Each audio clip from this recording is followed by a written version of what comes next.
Setelah menjalani 5 kali persidangan, hari ini gugatan pra-peradilan yang diajukan oleh Raffi Ahmad memasuki agenda putusan. Seperti apakah persiapan kedua belah pihak menghadapi sidang tersebut? Mengapa pihak BNN merasa lebih yakin akan memenangkan kasus ini? Mengapa pula BNN tetap bersikap tegas bahwa Raffi Ahmad harus direhabilitasi?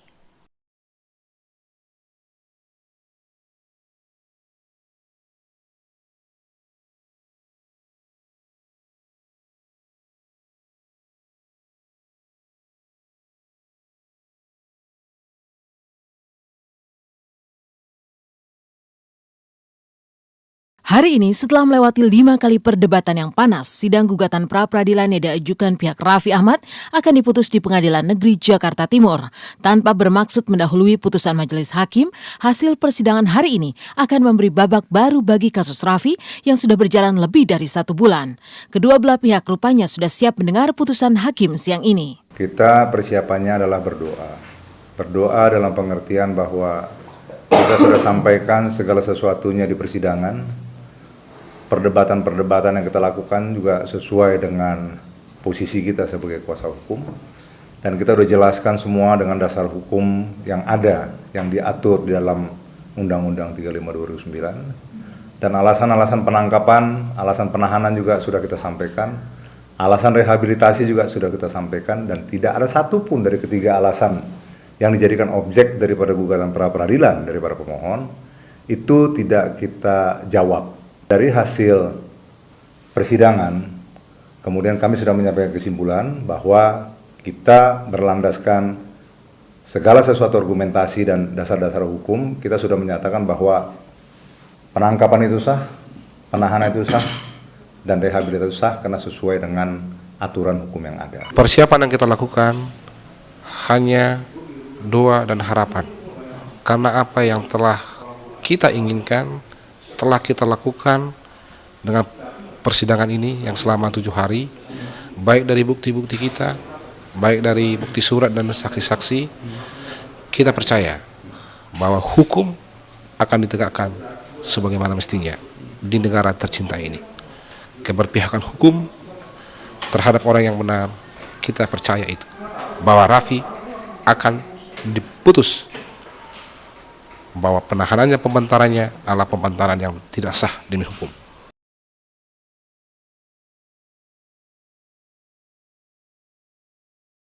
Pihak BNN yang diwakili oleh kuasa hukumnya yakni Partahi Sihombing merasa yakin akan memenangkan kasus ini sebab gugatan pra-peradilan yang diajukan Raffi memang sudah sepantasnya ditolak pengadilan.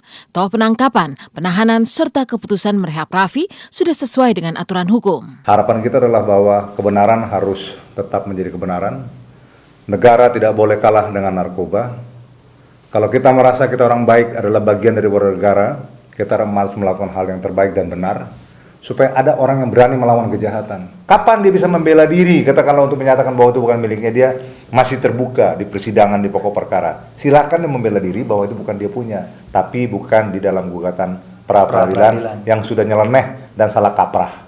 Saya pikir begitu juga ya. Keputusannya tentunya ya pra-peradilan dari para pemohon ini ya ditolak. Karena memang sah sudah dilakukan penangkapannya, sah sudah dilakukan penahanannya, dan sah sudah alasan-alasan untuk merehabilitasi Raffi. Itu 3 poin yang disampaikan dalam pra-peradilan. Dan kami berdoa 3 poin ini besok akan dinyatakan hakim ditolak. Dan selesailah, kita tutuplah urusan pra-peradilan ya. Mari kita konsentrasi untuk masalah pokok perkaranya. Sejak awal, BNN memang yakin tidak melakukan kesalahan dalam melakukan pekerjaannya terkait kasus dugaan narkoba Raffi Ahmad. Apalagi keputusan merehabilitasi Raffi di Pusat Rehabilitasi Lido, menurut BNN adalah jalan paling baik, terutama untuk kesembuhan Raffi sendiri. Kalau kita bicara kepada kewenangan, Raffi itu statusnya ditahan. Statusnya ditahan, artinya ditahan. BNN bisa merehab, ya, dengan assessment dari RSKU. BNN juga bisa loh memutuskan kalau dia mau ditahan. Tapi BNN memilih Raffi tidak ditaruh, tidak ditempatkan di rumah tahanan. Saya pikir ini yang mesti direspons secara positif. Harusnya pihak, katakanlah Raffi, pihak siapapun kuasa hukum dari pihak mereka harus mengatakan terima kasih BNN sudah mengambil jalan terbaik buat anak kami, buat saudara kami, buat klien kami. Bukannya malah melakukan perlawanan-perlawanan seperti ini, sehingga seolah-olah hanya membenarkan diri sendiri, memojokkan BNN sebagai suatu badan yang tidak bertanggung jawab, ya, di dalam melakukan penangkapan dan penahanan. Sebelum Raffi direhab ke Lido, ya, pada waktu itu BNN dengan kewenangannya tentunya, ya, dengan diskresinya yang tadi dikatakan rekan saya, boleh melakukan penahanan, boleh di tahanan BNN, boleh juga di tahanan di luar BNN. Pernah Raffi, kalau nggak salah beberapa saat atau beberapa hari sebelum dikirim ke Lido, itu coba, ya, dimasukin di tahanan BNN di belakang. Baru 3 jam aja, dia sudah teriak-teriak, udah nangis-nangis, minta tolong, minta ampun supaya dikeluarkan. Nah, inilah kebijakan yang diberikan BNN. Oh, ini anak ternyata memang tidak siap secara mental, ya kan? Untuk katakanlah dikurung baru 3 jam aja udah seperti itu gitu. Tentang pra peradilan seperti apa Pak Raffi? Itu hak masing-masing. Dalam menangani satu kasus, kemudian mendapat serangan, mendapat fitnah, mendapat cercaan, kami sudah biasa. Kami tetap jalan konsisten sesuai dengan ketentuan yang berlaku. Kalau itu dimasukin hati, nggak kerja kita. Sidang putusan gugatan pra-peradilan tentulah sekedar babak awal dari kasus Raffi Ahmad yang masih akan panjang dengan sidang yang sebenarnya. Tapi sudah sejak awal Nyonya Amikanita ibunda Raffi sudah merasakan kesedihan yang mendalam. Ia hanya berjuang ingin mencari keadilan yang seolah begitu jauh dan tidak berpihak kepada Raffi.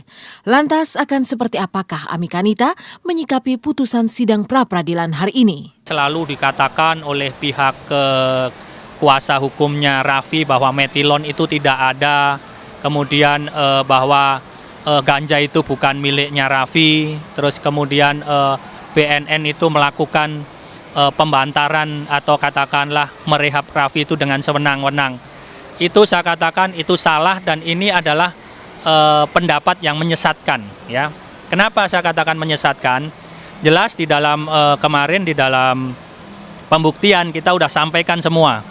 Kita sampaikan di dalam pembuktian itu ada 54 jenis bukti, ya, yang salah satunya adalah surat perintah penangkapan, penahanan, kemudian rehabilitasi, hasil rekam medik dan lain sebagainya. Kita udah sampaikan semua di situ. Saya sih ikhlas, tawakal aja, berdoa gitu kan.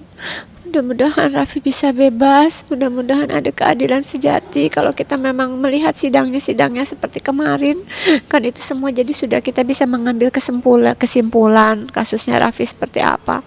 Dan mudah-mudahan keadilan betul bisa ditegakkan, itu aja. Gak tau lah, saya udah pasrah sama Allah gitu kan, berdoa gitu. Itu aja. Mudah-mudahan Raffi bisa bebas, berkarya lagi seperti kemarin-kemarin itu aja.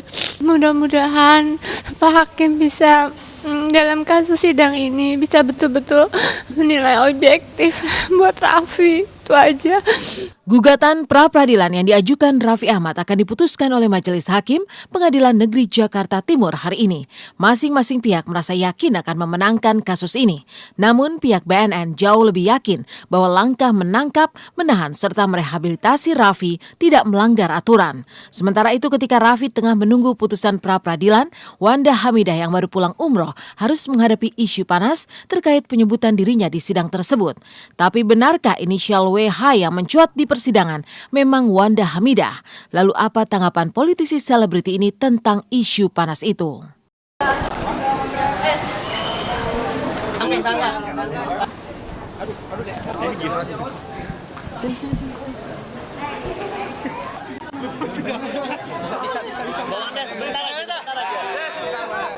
Ya kalau WH emang ada berapa orang perempuan pada waktu itu? Kalian nggak tahu 18 orang itu ada siapa sih wanita di situ? Ada 3. Ada 3.